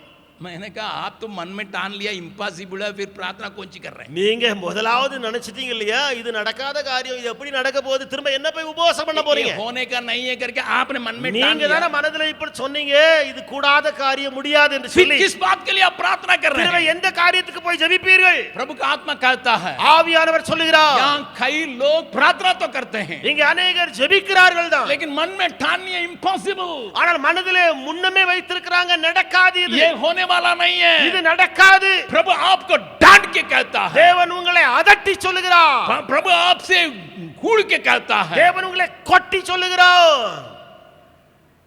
विश्वास बिना मुझे प्रसन्न करना अनहोना है। விசுவாசம் இல்லாமல் எனக்கு பிரியமாயிருப்பது கூடாது மகனே. मन में से उस बात को हटा दो, உதை அவிசுவாசத்தை எடுத்து போடு. होगा, நடக்கும். मन में कहा होगा, மனதில் சொல்லு, நடக்கும், होगा, நடக்கும், होगा, நடக்கும். प्रभु उसको पूरा करेगा। தேவன் அதை நிறைவேற்றி காண்பிப்பார். दूसरी एक बात को भी मैं दिखाने के लिए चाहता हूं, இரண்டாவது ஒரு காரியத்தை நான் காண்பிக்க விரும்புகிறேன். वहां पर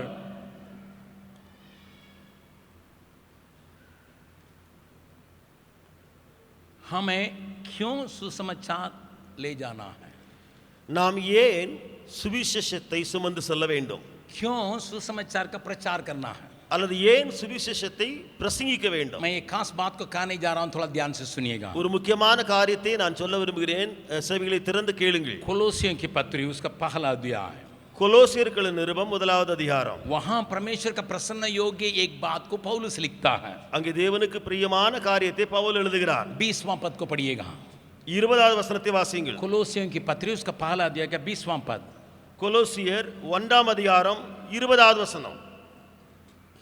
और उसके क्रूस पर बहे हुए लहू के द्वारा मेल मिलाप करके सब वस्तुओं का उसी के द्वारा से अपने साथ मेल कर ले, चाहे वे पृथ्वी पर की हो चाहे स्वर्ग में की हो।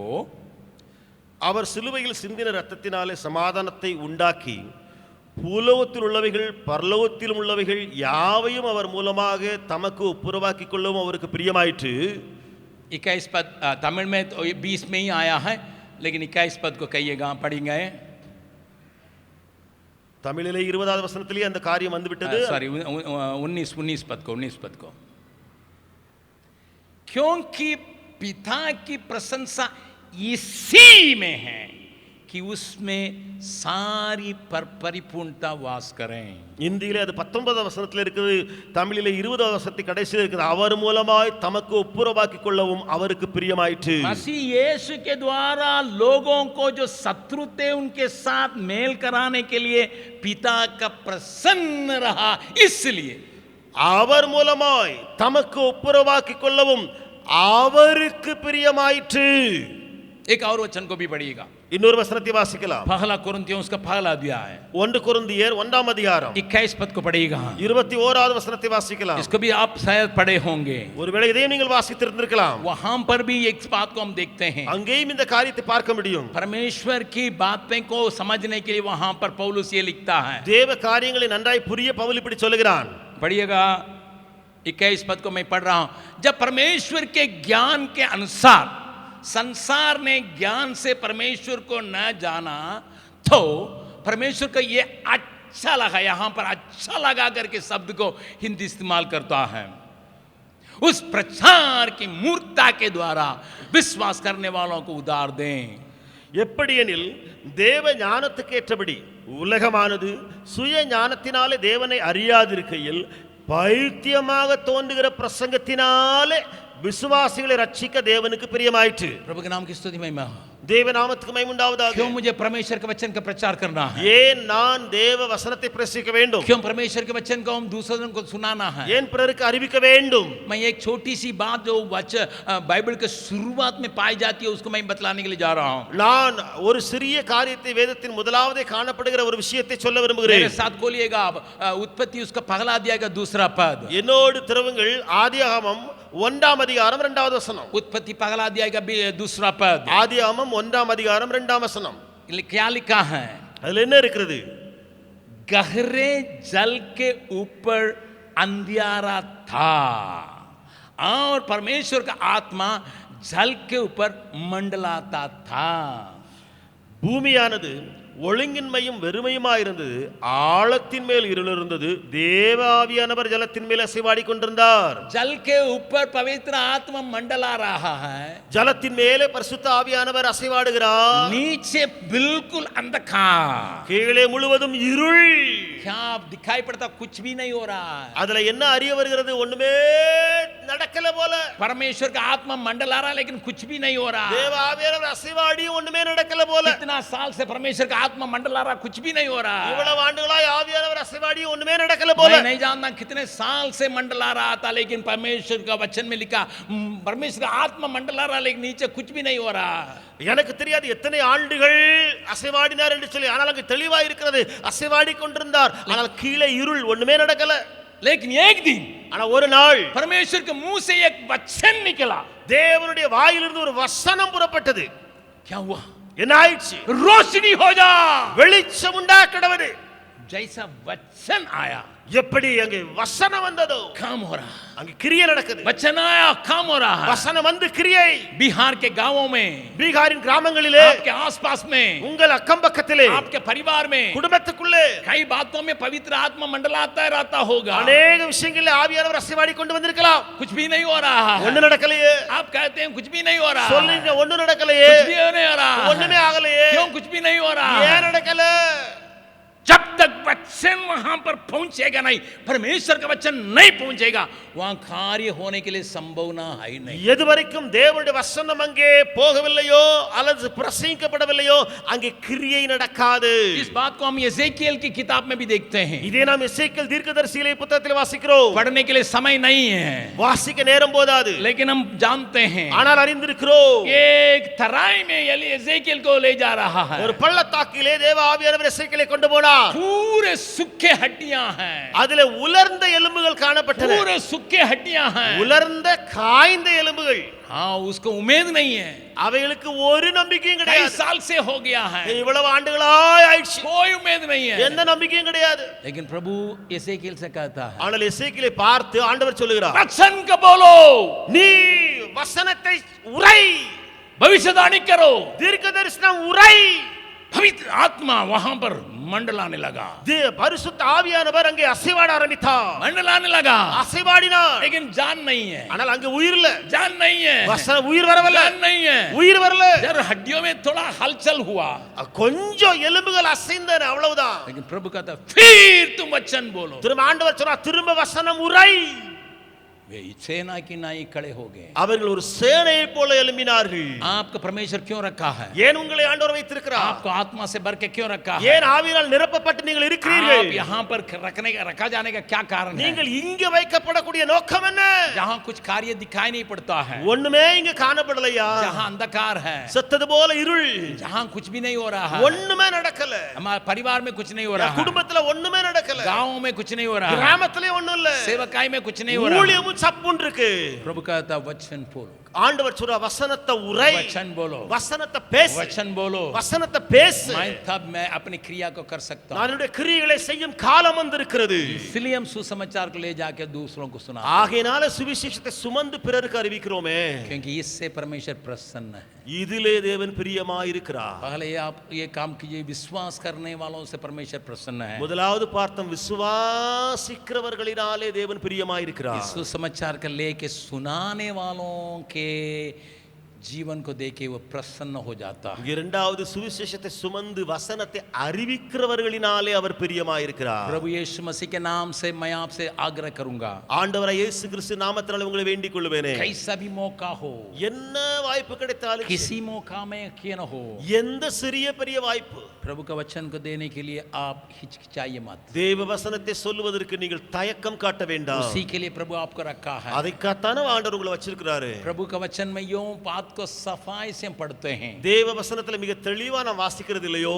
एक और बात को मैं आपको दिखाने के लिए चाहता हूँ, ஒரு காரியத்தை உங்களுக்கு நான் சொல்ல விரும்புகிறேன். इस बात को भी हम अच्छी तरह से जानते हैं, இதையும் நாம் நன்றாய் அறிந்திருக்கிறோம். परमेश्वर उदार साथ से देने वालों से प्रसन्न रहता है, इसको हम जानते हैं। தாராளமாய் கொடுக்கிறவர்களை, உதாரமாய் கொடுக்கிறவர்களிடத்துல தேவன் பிரியமாய் இருக்கிறார் என்று அறிந்திருக்கிறோம். जो उत्साह के साथ देता है उससे परमेश्वर प्रसन्न करता है। உற்சாகமாய் கொடுக்கிறவரிடத்துல தேவன் பிரியமாய் இருக்கிறார் என்று அறிந்திருக்கிறோம். जो परमेश्वर के सामने झुक के सबमिट करता है उसके ऊपर परमेश्वर प्रसन्न रहता है। தேவன் அண்டையிலே தன்னைத்தானே தாழ்த்தி ஒப்பு கொடுக்கிறானே அவர்களே தேவன் பிரியமாய் இருக்கிறார் என்று लेकिन एक और அறிந்திருக்கிறோம். बात को भी मैं आपको दिखाने ஆனா के இன்னொரு காரியத்தை உங்களுக்கு நான் சொல்லி தரட்டுமா? दूसरा दिन बाकी बात को मैं कहूंगा, பிற நாளிலே மற்ற விஷயங்களை நான் உங்களுக்கு போதிப்பேன். आप और हम जानते हैं, நீங்களும் நானும் அறிந்திருக்கிறோமே.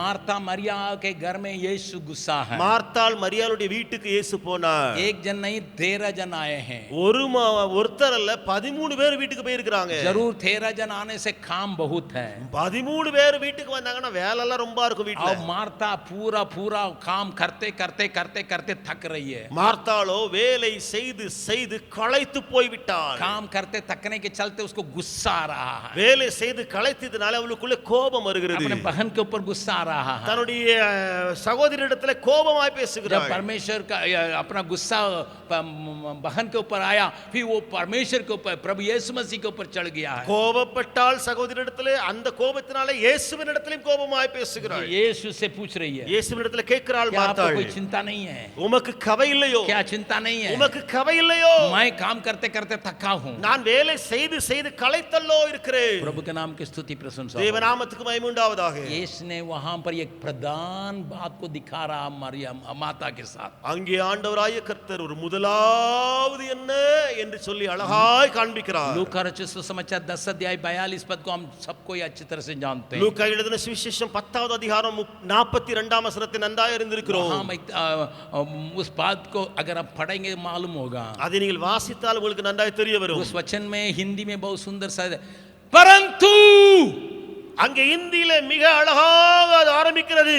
ஆனால் एक बात अवश्य है, ஒரு காரியம் தேவையாயிருக்கிறது.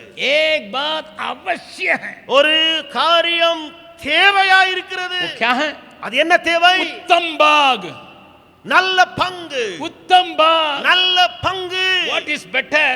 कौन सी बात भली है या बेहतरीन है? भीतर कुलकुलाते कुलकुलाते काम करना उचित है? உள்ளே முறுமுறுத்து முறுமுறுத்து கொடுக்கிறது நல்ல பங்கா? வேலை செய்கிறது, சரி, வேலை செய்கிறது நல்ல பங்கா? भीतर कुलकुलाते कुलकुलाते काम करना क्या उचित है? உள்ள முறுமுறுத்து முறுமுறுத்து கொண்டு வேலை செய்கிறது நல்லமா? या मेरे पाँव पास बैठ के मेरी बातों के लिए इंतजार करना उत्तम है? அல்லது என்னுடைய பாதத்தண்டையிலே அமர்ந்து என்னுடைய வசனத்தை கேட்கிறது அது நலமா? कौन सी आवश्यकता है? இதுல தேவை எது? मार्ता, மார்த்தாளே, तो मेरे लिए काम करती है, நீ எனக்காகத்தான் வேலை செய்து கொண்டிருக்கிறாய். मैं मुझे तृप्त करने के लिए काम करती है, என்னை திருப்தி அடைய செய்யத்தான் வேலை செய்யற. मुझे खुश करने के लिए काम करती है। இன்னும் சந்தோஷப்படுத்ததான் நீ வேலை செய்யற. लेकिन मैं किस बात से प्रसन्न होता हूं मालूम है? ஆனா நான் எந்த காரியத்துல பிரியமாய் இருக்கிறேன் உனக்கு தெரியுமோ? मेरी आवाज को तुम सुनने के लिए, என்னுடைய சத்தத்தை நீ கேட்கும் போதே, கேட்கிற பொழுது. मैं आपसे एक प्रश्न पूछने के लिए चाहता हूं, உங்களிடத்தில் ஒரு கேள்வி கேட்க விரும்புகிறேன். कितने लोग परमेश्वर के पांव के पास बैठ के उसकी आवाज का इंतजार करते हैं?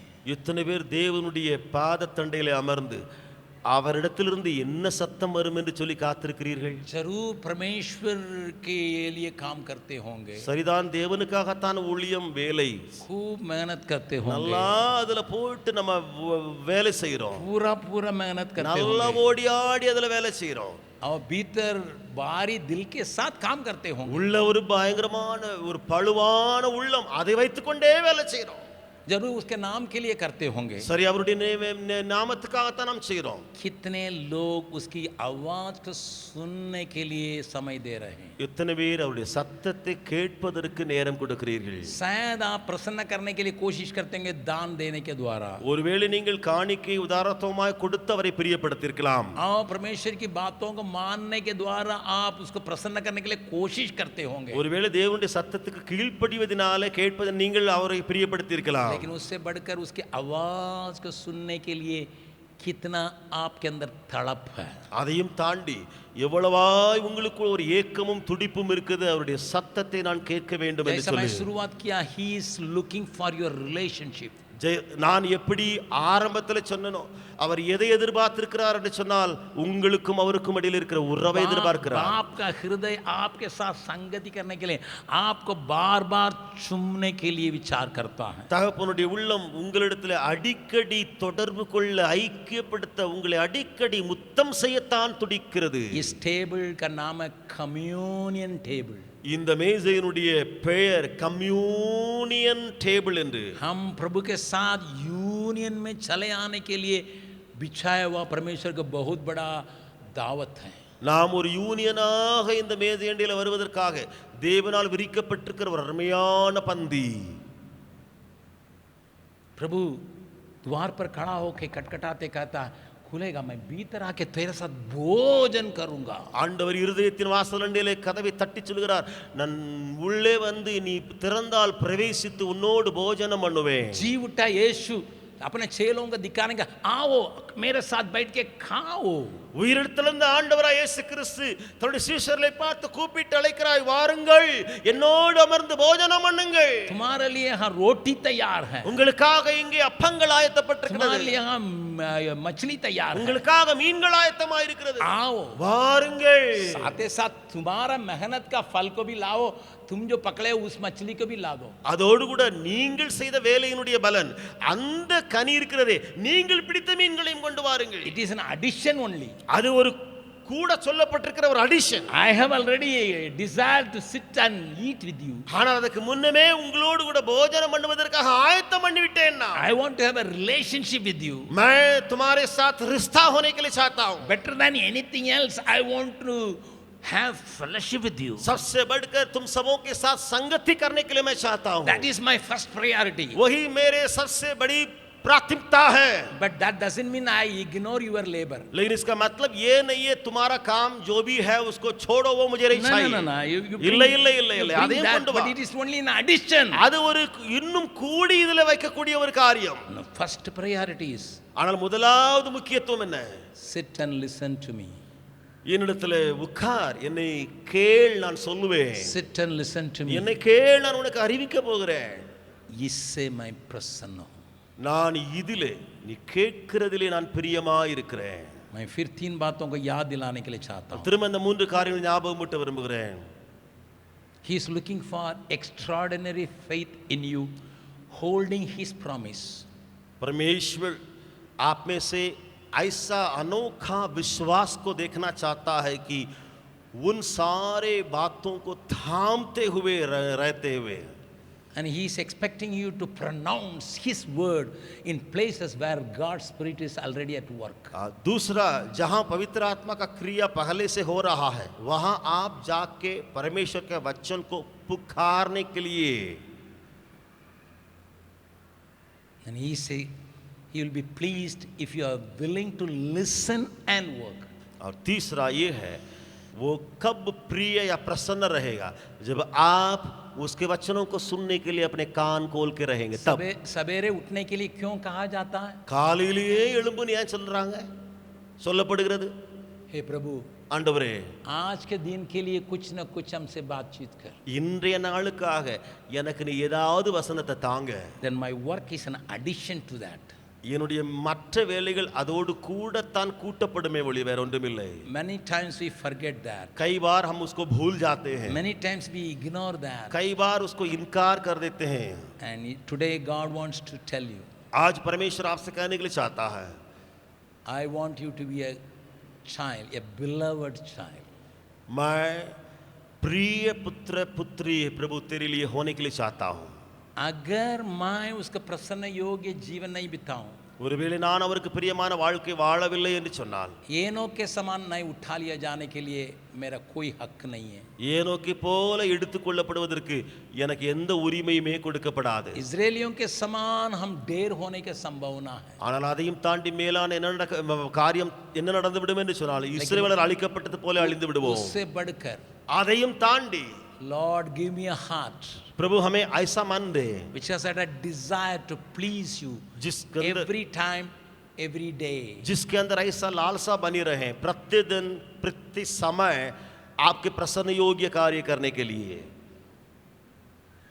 समय के मन में रखते हुए मैं यहाँ अंत करता हूँ. நான் நேரத்தை மனதில் வைத்தவனாய் இங்கே முடிக்கிறேன். मैं और 3 खास बात को आपके मन में डालने के लिए चाहा था. இன்னும் 3 முக்கியமான காரியங்களை மனதிலே நான் போட விரும்பினேன். लेकिन उससे बढ़कर, அதையும் தாண்டி, एक वचन को पढ़ के मैं अंत करता हूँ. ஒரு வசனத்தை வாசித்து நான் இப்பொழுது முடிக்க போகிறேன். इब्रानियों की पत्री, எபிரேயருக்கு எழுதின நிருபம் 12वां अध्याय 12ஆம் அதிகாரம் 28-29 पद को पढ़िएगा. 28வது 29வது. इस कारण 28-29, इस कारण हम उस राज्य को पाकर जो निकलने वाला नहीं, उस अनुग्रह को हाथ से न जाने दें जिसके द्वारा हम भक्ति भय सहित परमेश्वर की ऐसी आराधना कर सकते हैं जिससे वो प्रसन्न होता है। ஆதலால் அசைவில்லாத ராஜ்யத்தை பெறுகிறவர்களாகிய நாம் பயத்தோடும் பக்தியோடும் தேவனுக்கு பிரியமாய் ஆராதனை செய்யும்படி கிருபையை பற்றிக்கொள்ள கடவோம். उतना ही में अंत होता तो ठीक था। அதிலேயே முடிந்திருந்தால் சரின்னு சொல்லியிருக்கலாம். 29 is attached with that. ஆனா 29வது வசனம் அதோடு கூட இணைக்கப்பட்டிருக்கிற வசனமே. क्योंकि ஏனென்றால் हमारा परमेश्वर बस करने वाली आग है। நம்முடைய தேவன் பட்சிக்கிற அக்னியா இருக்கிறாரே. अभी 28 को एक और बार पढ़ेंगे। இப்பொழுது 28 இன்னொரு முறை வாசிக்கலாமா? मेरे साथ मेरे पीछे पीछे सब कोई बोले। எனக்கு பின்னால எல்லாரும் அந்த வசனத்தை சொல்லலாமா? इस कारण हम इस राज्य को पाकर जो हिलने का नहीं, उस अनुग्रह को हाथ से न जाने दें। एक और बार, हाथ से ना जाने दें, हाथ से ना जाने दें, जिसके द्वारा हम भक्ति भय सहित परमेश्वर की ऐसी आराधना कर सकते हैं, परमेश्वर की ऐसी आराधना कर सकते हैं जिससे वो प्रसन्न होता है। यहाँ आराधना का मतलब प्रभु का काम करना, प्रभु को महिमा देना। இங்கே ஆராதனை என்று சொல்லப்பட்டிருக்கிறதே அது தேவனுக்காக வேலைகளை செய்வது, தேவனுக்கு கிரியைகளை செய்து அவரை மகிமைப்படுத்துவது. It is not only sanctifying his name but also serving for his name. उसके नाम के जो पवित्रता को जो माना जाए, ना केवल वो बात है लेकिन उसके नाम के निमित्त जो काम सेवा वो भी इसमें शामिल है। केवल हाथों को उठा के परमेश्वर की स्तुति प्रशंसा करने की बात नहीं, परंतु सेवा करने की बात है। வெறுமனே கரங்களை உயர்த்தி துதி மகிமை செலுத்தக்கூடிய காரியங்கள் அல்ல, சேவைக்கடுத்த காரியங்களும் கூட. It goes together. ये दोनों साथ ही साथ चलता है. इन सारी बातों से परमेश्वर प्रसन्न होता है। இந்த எல்லா காரியங்களிலும் தேவன் பிரியமாய் இருக்கிறார். इसको भूलना नहीं। இதை மறந்து போக வேண்டாம். अगर प्रसन्न नहीं करेंगे, அப்படி பிரியப்படுத்தவில்லை என்றால், अगर प्रसन्न नहीं करेंगे, பிரிய நடத்தவில்லை என்று சொன்னால், इस बात को भूलना नहीं, இதை மறந்து விடக்கூடாது. हमारा परमेश्वर भस्म करने वाला आग है। நம்முடைய தேவன் பட்சிக்கிற அக்னியாய் இருக்கிறார். आइए एक और बार हम सिर झुकाएं। வாருங்கள் இன்னொரு முறையாய் நம்முடைய தலைகளை தாழ்த்துவோம்.